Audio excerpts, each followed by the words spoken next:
Okay, ladies and gentlemen, welcome to the last part of the presentation for today, for day 3.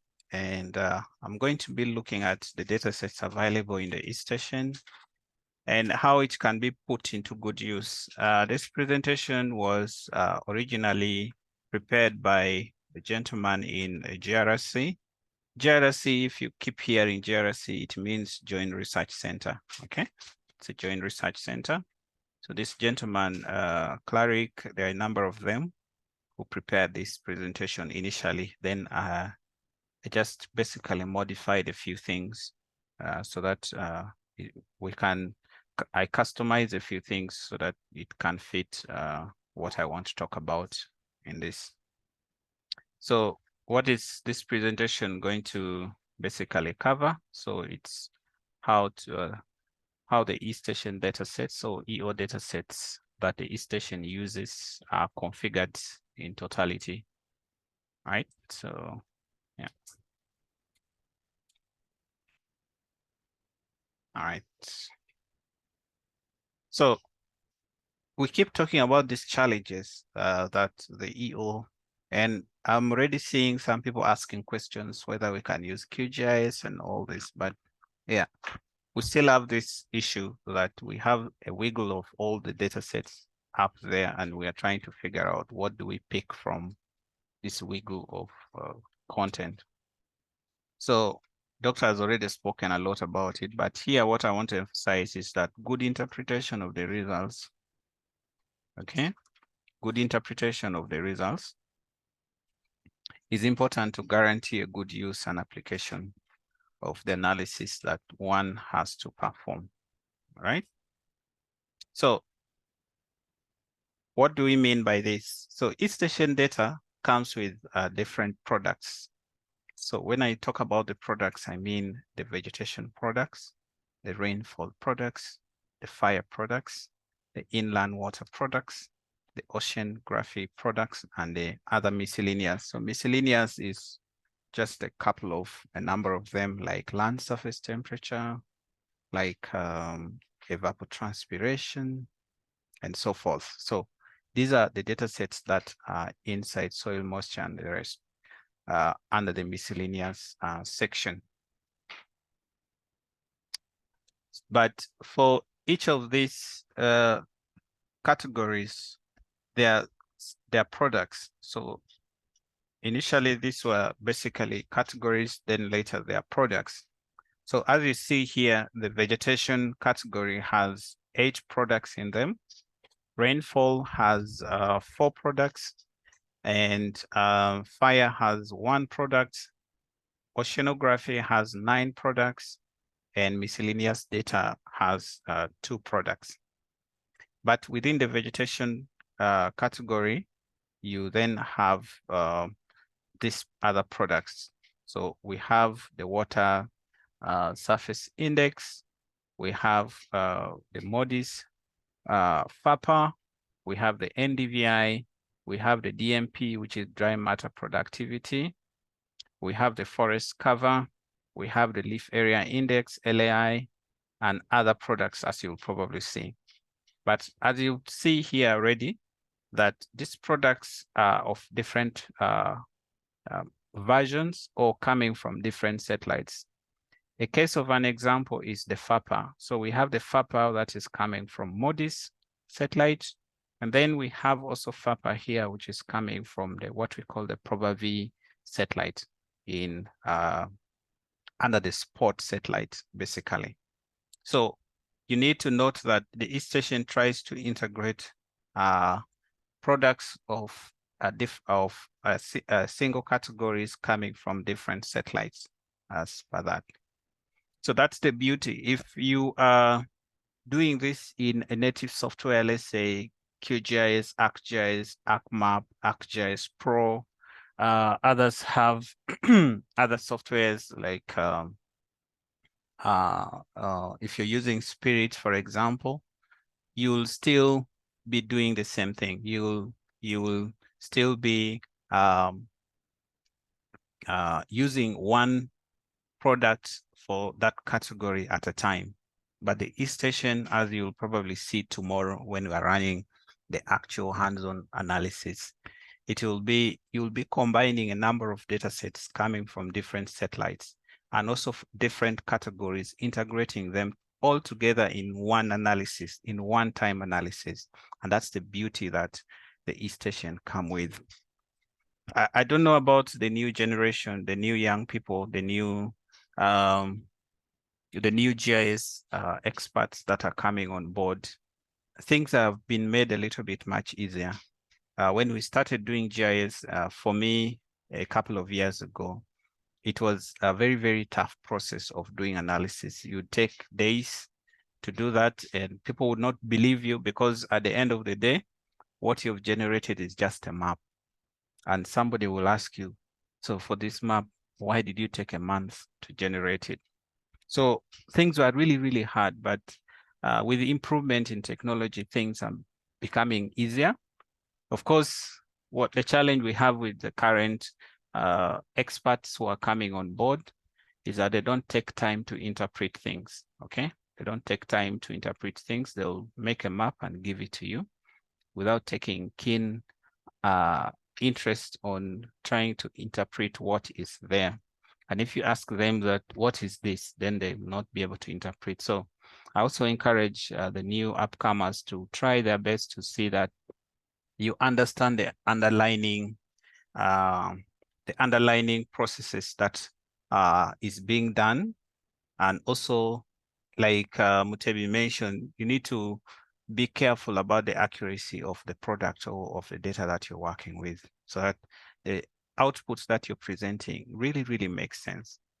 So you see that under rainfall category, we have, I told you there are 4 products. So we have ACT2, CHAPS, FuseNet, and ThermSat. And I'll show you why probably CHAPS is very famous, and ThermSat is very famous. I'll show you why that is. But also ACT2 goes really back in time up to 1983, and it's running up to now. So it's a steady, continuous data that you can have. Then we have the fires. The fires, there are now 3 rather. There are 3 products, but here I'm just showing one.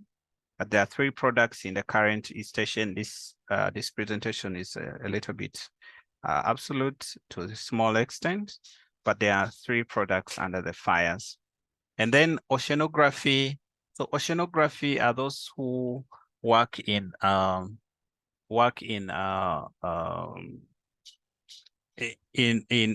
marine environment. And in the GMES and Africa project, as Dr. Kuda mentioned, we have partners, the Comoros, those who are coming from the Madagascar countries. These are people that dwell a lot in this. But the fisheries institutions in the country also deal with water. We have one key one in Uganda, the narrow-based Nafiri.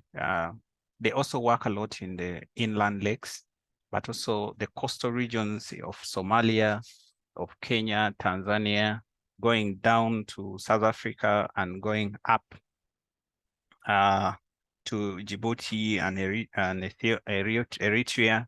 They are all dealing with the ocean-based analysis, the coastal analysis. So these are some of the products. There are about 9 products. Now, in your eStation that you've installed, you may not be able to see this because the products that the theme that you selected may not be covering all these oceanography products. All right. So there are specific domains, time, space, and resolution that the data come with. We have already spoken about this, and I just want to emphasize it in the eStation when we do tomorrow's analysis, that when you select a product from that particular category, you will be able to see the map set, okay? You'll be able to see the map set. So the map set is right here. Now, the map set will explain to you the resolution of the data, that is number 1, but also the orange box will show you the coverage of that data. Of course, on top here, you'll be able to see which product have you selected and for which version, okay? So And then, of course, it will also explain to you the source and the satellite that generated this product. So when you click on this product and analysis menu, and we shall be doing that tomorrow, you'll be able to see all those contents about that product that you're trying to work with. So also explaining further that the box, the orange box, does not necessarily cover the whole of Africa for some products. For some regions, for some products, they're only available for certain regions. For example, you have this is covering the University of Ghana. I'll also show the thema today in details for those who are still struggling to specify the right thema, and I'll show you how to change it to cover your region. So as you probably see, University of Ghana is only covering that orange box. So Senegal and some part of Algeria are covered by University of Ghana. Then IOC, I don't remember what IOC is, but it's also covering that particular area. So it doesn't cover the whole of Tanzania and Uganda and the Rwanda, Burundi. It only covers a little bit of that section, but the Madagascar and Seychelles and all those East African countries inside the ocean are covered by the IOC area. Yeah. So when you're making the data selection during the data products in analysis tab of the eStation, when you click on the products, like the way it has been done here, you should be keen to see the map set of that data, because it will show with the orange section the coverage of that data, so that you don't do analysis for a place without the data that you want to work with. Yeah. Now, I told you about the data sets that are inside the eStation, but also here I'm going to go further to explain them in details. So for example, if you have the vegetation category and the product you want is the DMP, DMP stands for dry matter productivity. You'll see that the resolution, it's a 1 kilometer data. And they're covered the whole of the Africa. So you have the EGOs, I don't know which thema is this,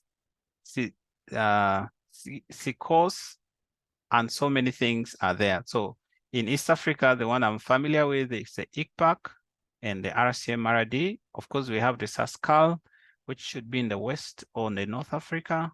We have the SADC, CSC, and a number of these regions. So depending on the region you come from, I know you'll be familiar with which region you come from after looking at this list. So all you need to do is you go to your eStation settings and then change. So I'll just show you quickly how to do that.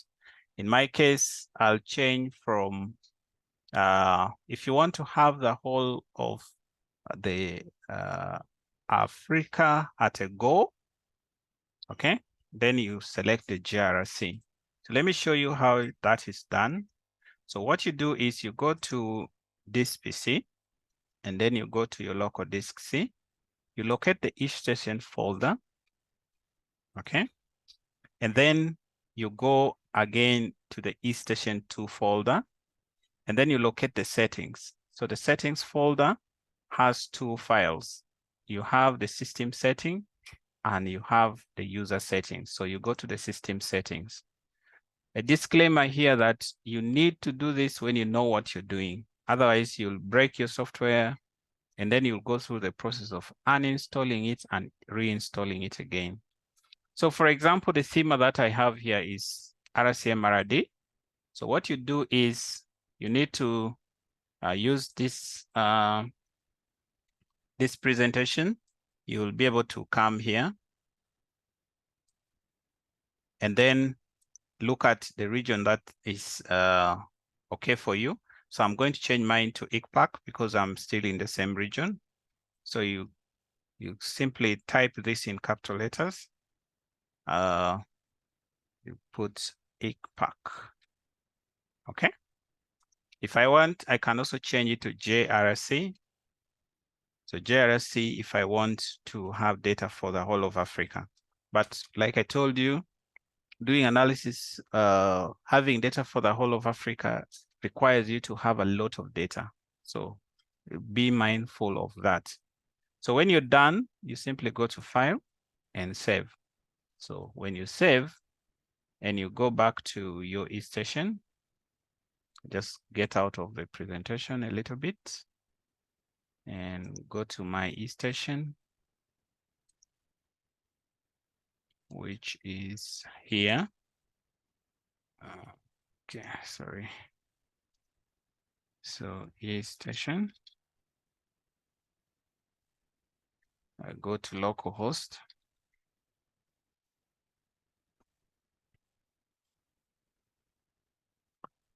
So when my localhost opens and I go to the system tab, you'll see that my theme has changed from RCMRD to JRC. Okay, so that is how you change that. So you can use this table that I have here to be able to identify your site, your region, so that you change it accordingly. If it is in SASCAL, then you do the SASCAL and so forth. Now, you'll see that, as I mentioned, that you have, am I recording? Yes. So you'll definitely have each of the categories with their products and the resolution. So as you'll probably see that I told you that CHAPS and ThermSat is very favorite for rainfall because first of all, the resolution is fairly good.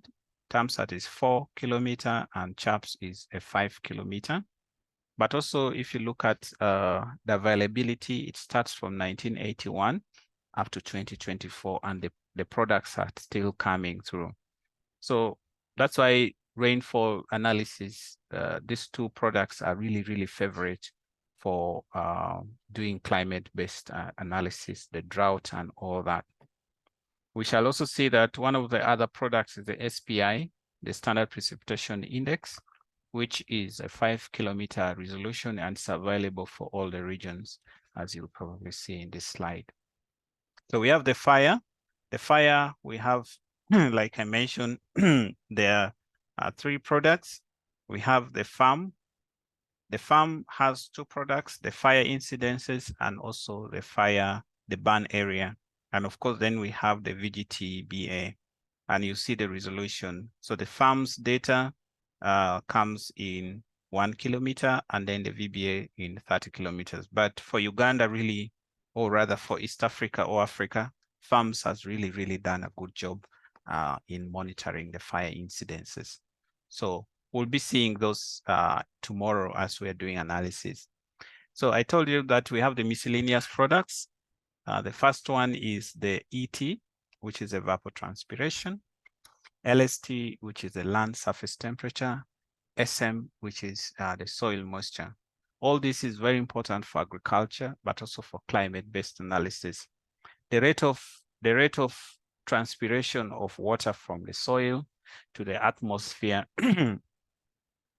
affects the crop growth and availability of moisture for the crops. But also you'll see that this is influenced by the level of the temperature, the land surface temperature. And of course, we have the soil moisture. Now, soil moisture, we have a challenge that it's only available if you have your region set to SCM AD, okay? But for the other regions, you may not be able to see this data. So, however, also you'll see that it's a 50 kilometer data resolution, spatial resolution. So in terms of the usefulness, it may not play a really, really very big role because of that resolution alone. It really affects how you're going to use this data. So be conscious of this table will be very important to allow you see the things, but also when you're doing this kind of analysis, so if you've set University of Ghana, which is UOG, then you will not be able to see ET and LST. So Moi University is in Moi is the university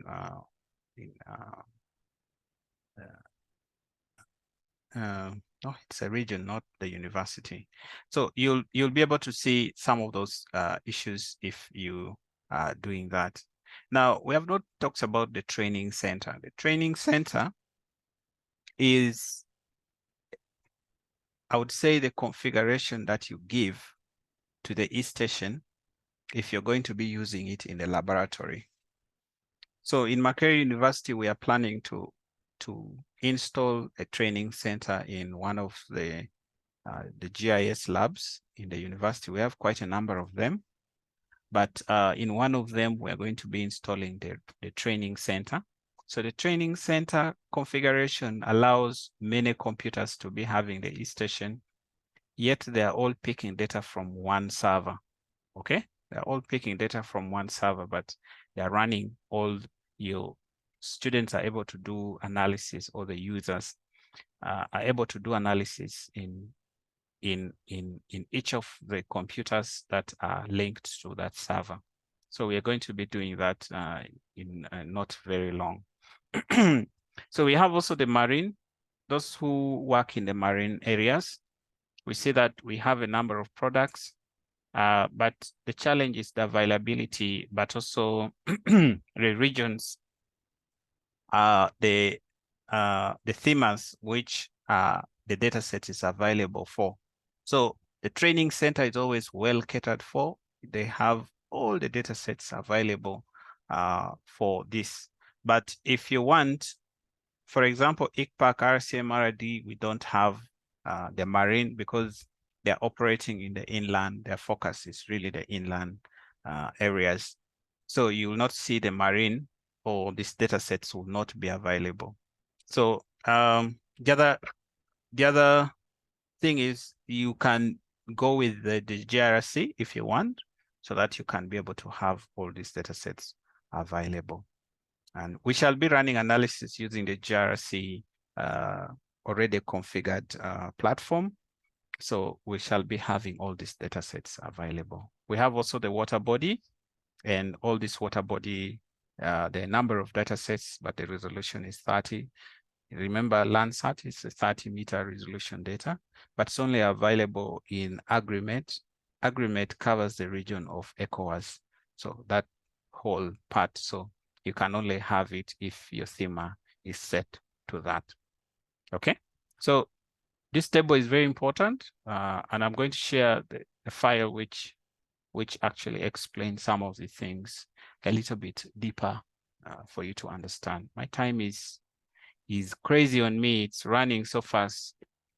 Now, we also want to look at the time series or availability of the data. And this is already, I've explained the categories and all that. But now here we'll be able to see the time series when it was made available, okay, to the system, but also when the resolution for the data, as you'll probably see here. And we also want to talk about the processing, the sub-products. So for example, for FuseNet, the sub-products that are available is the decade, the monthly, and seasonal data. The decade means the 10 days, the month means 30 days, and the season means maybe 3 months or 4 months, depending on the seasons that you have in your country. Of course, Act 2 has daily data, but the charts and the rest starts from the decade, the month, and the season. So you need to be on the lookout for that if you're going to be using the data. Leaf area index, for example, started being available from 1998, but it's only available in the decade and the monthly data. You don't have the season. So you can decide to make the season on your own, and you can change that from the eStation. That's something that's very easy, and I'm going to show you how to do that. Now, evapotranspiration data. that is coming from ECM WCF. These are available in monthly time period. Evapotranspiration from LSA SAF is available at 5 kilometers. It's very nice, but started being available in the eStation from 2009. So if you're doing analysis going backwards, then you may not be able to use this evapotranspiration data. Although the resolution is good, the ECM WF may have a 20 kilometer data, but started being available from 25 kilometer, but started being available from 1989. So this would be nice, but the resolution is really, really very coarse and so forth. So you look at those details. What is important in this slide is showing the level of processing that has been done and made available in the eStation software. So let's look at the vegetation data. Vegetation data, you have, again, you have all, you have about 8 products from it. I'm just showing you the 5 of them. What I want to explain a little bit more in this is that the data is processed to different sub-products. So the sub-products, for example, you have the 10-day, okay? The 10-day sub-products, meaning they've combined daily data into 10 days, okay? And then you have the 10-day mean LT. What does that mean? Mean LT means long-term mean, long-term minimum, and then long-term standard deviation, STD is standard deviation. And then you have percentage anomaly, okay? And then you have the monthly difference anomaly, monthly ratios, and all this. Now, somebody might ask, why do you need all that? What is the purpose? Why does it, okay, what is the usefulness of this? And probably how do you generate? Some of them are anomalies, just like you've seen. Some of them are smooth data. When you're doing, for example, here, we have the NDVI smooth. When you're doing seasonal analysis, start of season, end of season, length of season, using NDVI data, you'll see that the algorithms are available that smoothen the daily NDVI data or 10-day data so that you can have a smooth location or identification of the start and the end of the season. So smoothing the data will be very important because we have monthly NDVI, monthly maximum, long-term, LT, as I've already mentioned, and then the standard deviation, then you have the anomaly for the monthly ones, okay? So you have the monthly, but also you have the 10-day data sets for that, yeah? Now, just to explain some of those products, the FAPA means the fraction of absorbed photosynthetic active radiation, and that is the more information. You're going to read more on that. However, it is useful for energy balance, monitoring the vegetation, photosynthesis, activity, crop monitoring, and yield forecasting. So if you are doing any research or you're doing any work that requires you to do a couple of this is the product that is very important for you. NDVI, we know that is normalized difference of vegetation index. It's an indicator of the greenness of the biomass, and it's also linked closely with the FAPA. What is it useful for? It's useful for monitoring the vegetation state of forestry, agriculture, and generally food security. Leaf area index, I've used it a lot in addition to monitoring the vegetation or the soil moisture, soil vegetation interaction, but I've used it a lot in yield modeling and prediction. So if you're doing anything in that regards, you also need that. Then F cover means the fraction of green vegetation cover. It's it looks at a direct, it looks at the vegetation cover and a very direct interpretation with the eye, water, and energy exchanges between the ground and atmosphere. So what is it useful for? It's useful for those doing meteorology, hydrology, climate, and global change monitoring purposes. So if you fall in that interest area, please go ahead and look at how that is useful. Dry matter productivity, DMP. So this is also useful for monitoring productivity, okay? We talk about net primary productivity, above the ground biomass, and all these things. So DMP is very, very important, and it provides early warning and to estimate or forecast the crop yield. So that direction is really, really important. Of course, for those who are interested in carbon, this is one of the products that is very key, because it looks at the availability of above and below ground biomass, rather above the ground biomass for this case. WSI, if you saw it, it means water satisfaction index.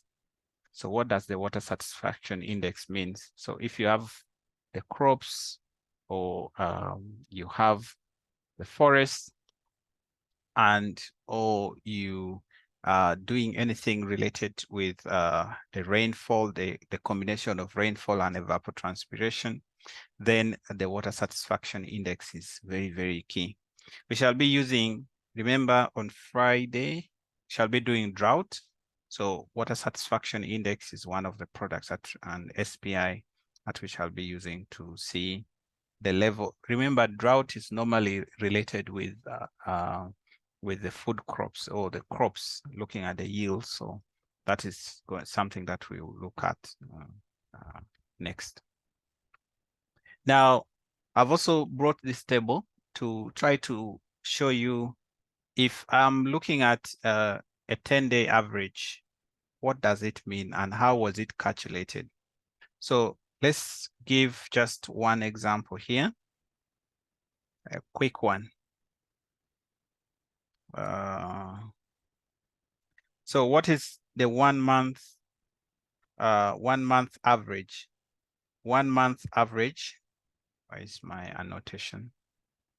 So let's focus our eye here. So 1 month average is statistically calculated by using the multi-year NDVI, if you're using NDVI, but also if you're working with rainfall, it's all the same. Like I showed you in QGIS, you have all those files, and then you want to generate a 1 month average. How do you do that? So that is more like direct. You add all the files for 1 month, you divide by the number of days, so that you can be able to change to have that. But maybe what is the other complicated part is the issues of anomaly. So let me look at the anomalies. So in anomalies, we have the vegetation condition index.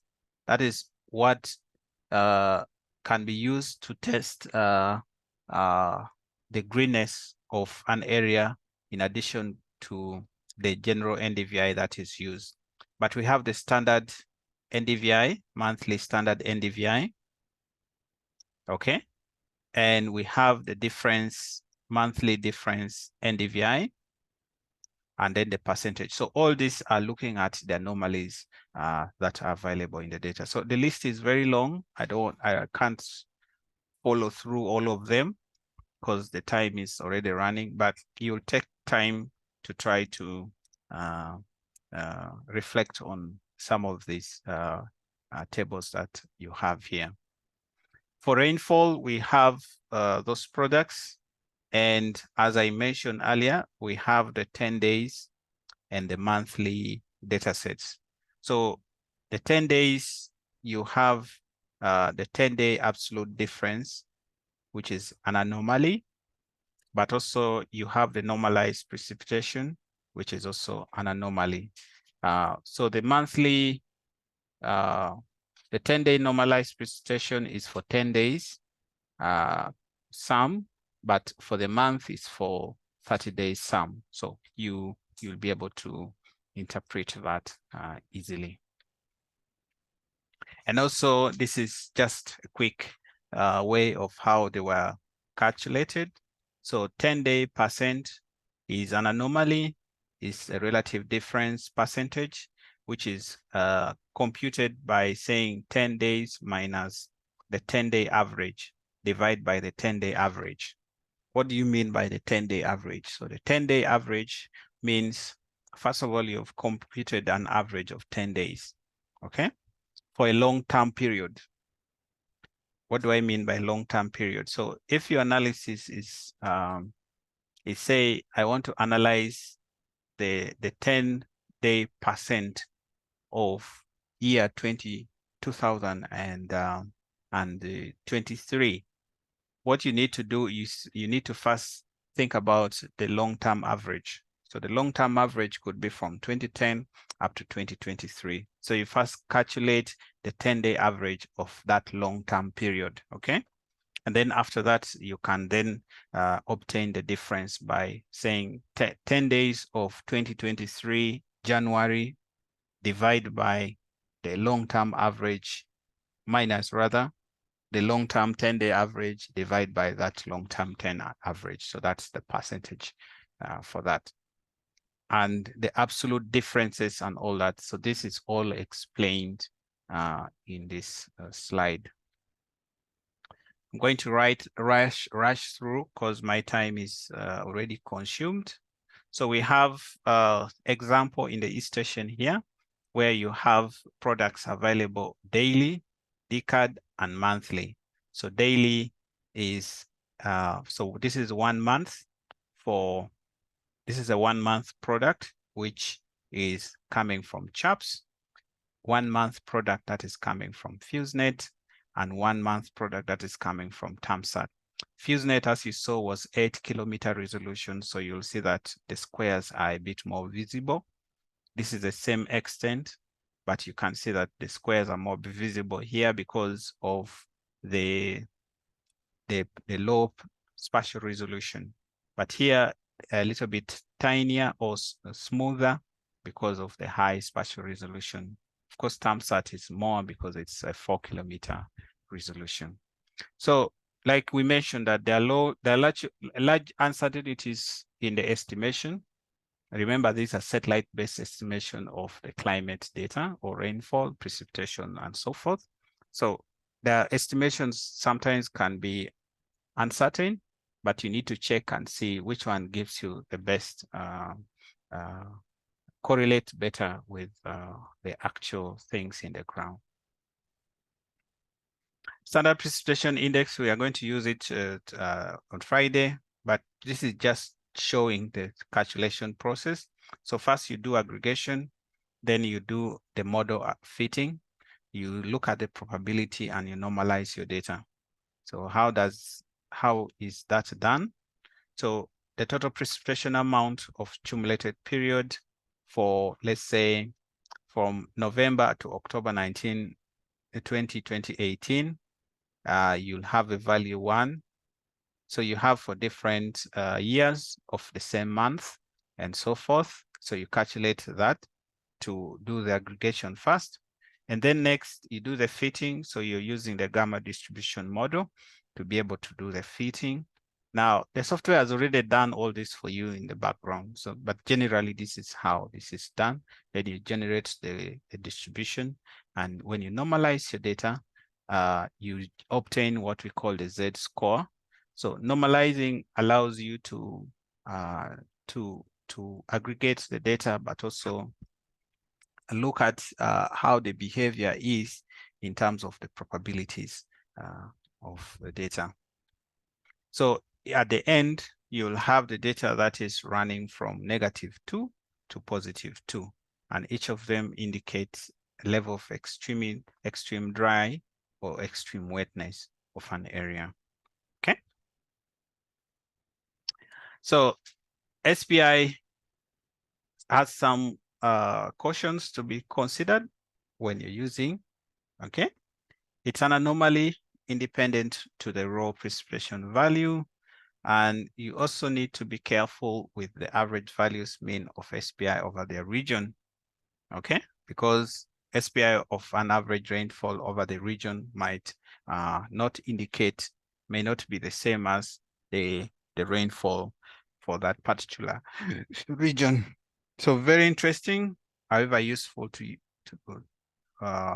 however useful, one should have caution on application of the product. But it has been worked in the research community so much, so you don't have to worry if you are interested in doing that. For the fires, those are the products that you probably have, but also you'll see that each of them come in 10 days. So 10 days is meaning the 10-day sum, 10-day average, and 10-day maximum, and so forth things. So these products are derived from the MODIS, and it can be available in different resolution, either 1 kilometer, which most people prefer, or in a 10 kilometer. Now, 10 kilometer is useful if you're doing analysis for a larger area. Let's say you're doing analysis for the whole continent. So you don't need a 1 kilometer. You just need a 10 kilometer for that. What does this product does? It detects pixels affected by fire during the overpass of the satellite, okay? So unfortunately, it's affected by the clouds, so you need a clear sky during the time when the satellite is passing and picking the points, okay? It can be, as here mentioned, very noisy, okay? So we have this miscellaneous data, which I've already spoken a lot about, and that is the availability in the eStation software. And some of the uses are here. However, it's still a big challenge for the EO community because of the level of uncertainty on the depth of the measurement of, of these products. And here I'm talking about the soil moisture, because how does the soil moisture from a satellite which is above be measured? Normally, they use instruments which is protruded inside the soil to be able to assess the moisture. But here you're looking at the satellite which is above to be able to measure the soil moisture. So it has its own gaps in the uses or availability. For the marine community, we have the sea surface temperature product, which is based on MODIS. It can come as 1 kilometer from a Sentinel-3. So Sentinel-3 started operating, I think, in 2019, either 19 or 20. But for MODIS, it started coming through from year 2000. So 2000, I think, Feb. So you'll see that the resolution for MODIS is 4. Sentinel-3 is better, but then the period when the data came to be available might be a challenging process. So you might go with the MODIS. MODIS is still available up to now, okay? So you have the physical and the biological components of some of these data sets. So for the biological component, physical, you have the surface temperature, which of the sea, but also the photosynthetic active radiation, which is the FAPA, as we saw earlier. Then the biological, you have the chlorophyll, CHLA, so that's chlorophyll A, and also the primary productivity of the sea. So available at different time intervals. The data is available daily, but also in 3 days, 8 days, and 1 month. So the sub-products include the LTA, which is a long-term average, minimum and maximum, and also the anomalies. So the anomalies basically looks at the deviation from the normal. And then, of course, we also have a product here, which is so related to surface temperature, but it's called SST fronts. So also that is useful for the marine, and then the photosynthetic active radiation for the water bodies or the oceans is also there, and the chlorophyll. This is just to show you some of how they look alike in the eStation. There's another product that is used by SST fronts, which is you can use it to look at the potential fishing zones or identify the potential fishing zones. So this is really for people in the marine environment, and tomorrow we shall be focusing on protected areas, so, and Friday. But here we are just trying to highlight for those communities or people who deal with this. Okay, so the potential of the fishing area is they use what we call the Ocean Productivity Index for the fish, which was developed. It's a product from MODIS Aqua Sensor. So MODIS has Terra Sensor and Aqua Sensor. So this was developed from year 2003. However, it's available up to 2018. So this algorithm translates chlorophyll gradients into a proxy for potential feeding of the fish. So this is very, very important for those who work in the marine coast. And here you'll see that the energy signature that is included is from, in this case, from 10 up to 60. And these are the colors, and from the map, you can be able to see this. But looking at the time series, you see that the October, March, and the April, September are very, very different in terms of these energy flows in the seas. Okay, I'm about to end. I would like to request you for about 10 minutes of your time so that I conclude on my slides as I finish it up. So if you look at the whole of Africa, the continent, this is how the productivity of the productivity index of the ocean will look like. And remember, these are products or marine products. So it's not in the inland, it's on the coastal regions of the continent. We also have the inland water and coastal regions. There's a product that has been developed by GRC, European company. It's called Global Surface Waters, and we'll explore that more in details. It looks at the gains and the losses of the permanent water, and also the transitions that has happened over time in the lake. And this product I've used it a lot in analysis of what we call the inundation or the shrinking of the lakes, but also this is one of the products that Doctor talked about, that one of our trainers overnight developed an algorithm, integrated it into a software which we were using for that particular training. So it was very awesome that we have this. So this is now running in Google Earth Engine. For those who are lovers of Google Earth Engine, you can be able to obtain this product and run the analysis from there.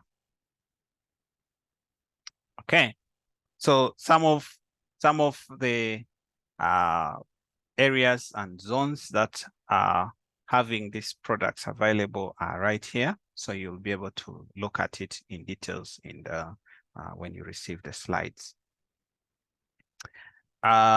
Here is just an example or a case study use of this product, the surface water product, which you can be able to look at the graph here, how the lake or this area in Mozambique has been shrinking over time for the last, let's say, 30 years. And you see that the lake initially was having this much means of water, but now it has completely shrinked. Here is also one of the examples that one of the lakes, I think this is in Kenya, if I recall, where the Landsat images were taken, and this, by the surface products, surface water products was generated based on Landsat imagery. So it's of a very high resolution. So it's really, really good for monitoring the lakes, including those that are inland, the smaller lakes that we have in different countries. Now, here is the processing chain, and this is really trying to emphasize the fact that the eStation has been developed in mind to make sure that a lot of things are happening in the background, and you don't have to click and click and click and click the software in order to obtain the final products. So for the here, the example is for the rainfall. So we have the 10-day rainfall data, okay? So basically, rainfall data comes every day, but then they integrate the daily data into 10 days. So you have the 10-day product, sub-product. Now, what happens is that based on these products, the minimum, maximum, and average is calculated, okay? So they generate the minimum for 10 days. They generate the maximum for the 10 days. And also they generate the average of the 10 days, okay? Now, after generating that, then using the original data, you can look at the deviation. How much does it deviate from the original? So the 10 days, how much does it deviate? How much does, so if you look at the deviation, then you're basically focusing on anomaly. The anomalies look at the deviation from the normal. But also in addition to 10 days, you can make addition for, so if you have 10 days, you need 3 10 days, yeah? Meaning the 10 decades, yeah? So you need the 3 10 days to be able to get the monthly accumulation or the monthly sum for that. And then also you can generate the monthly statistics, 1 month mean, 1 month an average, and then also get the anomaly. So that is basically how this analysis is performed. And this table really reflects or helps you to know what is happening in number 1 and 2 and 3, okay? I think if I've explained this better, other slides might be a little bit more easier for you to understand. So for NDVI, it's a little bit different for the vegetation. So first, you have the actual NDVI data, which is generated from the ratioing of band, infrared and the red band. If you do the rationing of that, you'll be able to obtain an NDVI. So now when you have the NDVI as a product, you can, 1A, you can do a no filter statistics, okay? A no filter statistics, where you obtain the mean, max, mid, average, and standard deviation.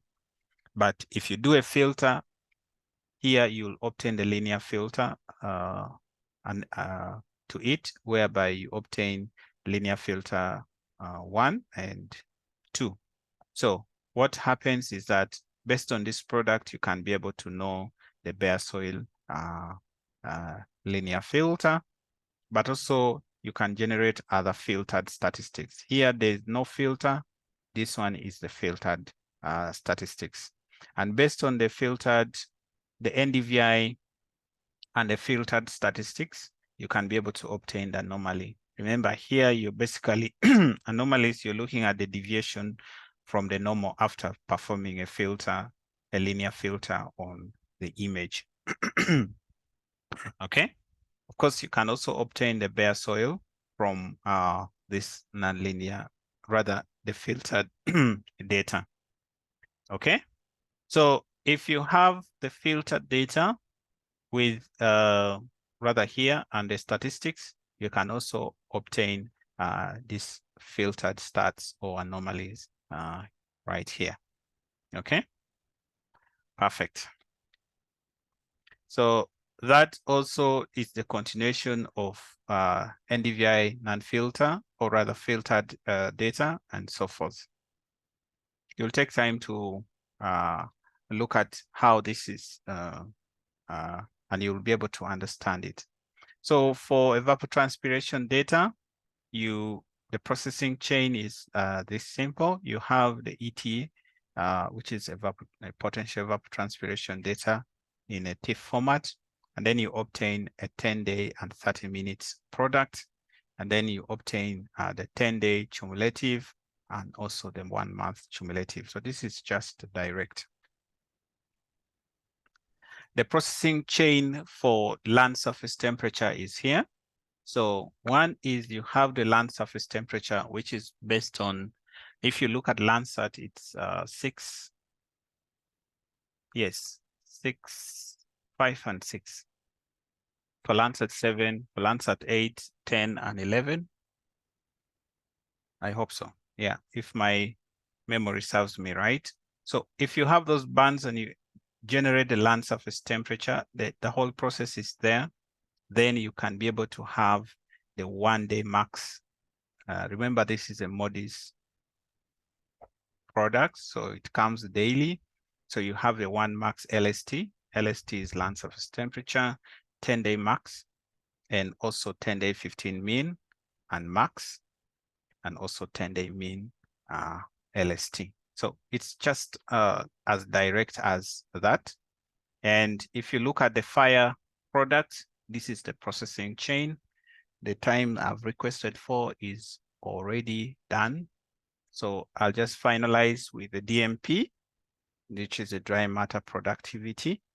So the dry matter productivity is obtained from vegetation product. And there's a calculation that is done, or an algorithm that generates that product. When you have it, then you can generate the anomalies or also the statistics. So anomalies are generated based on the deviation from this, and also the monthly products anomalies are generated from having a 1 month cumulative and their statistics, so that you can obtain the anomalies. Perfect. So finally, the gradients for the surface temperature, rather the sea products or the marine products is here. So you have the chlorophyll or surface sea surface temperature products, and then you obtain their gradients and minimum averages, and also the 3-day averages products from them. Thank you so much. I've shot by more than the time that I'm supposed to do, but I apologize for this, for taking a lot of the time. It just took a lot of time to respond to the questions, so I shot by about 17 minutes, and I apologize to those who are here.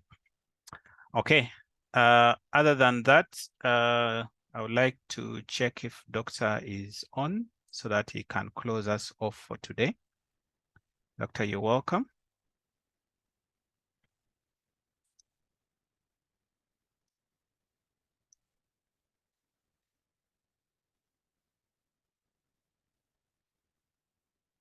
As I wait for Doctor to come, I just want to respond to some questions.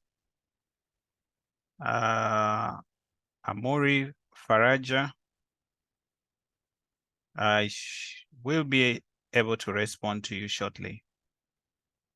Would you kindly send that screenshot again so that I can, the message trail is long, so I may not be able to trace it quickly. Dorothy, assignment, the instruction of what you should do in the assignment is there. So I need to stop this recording.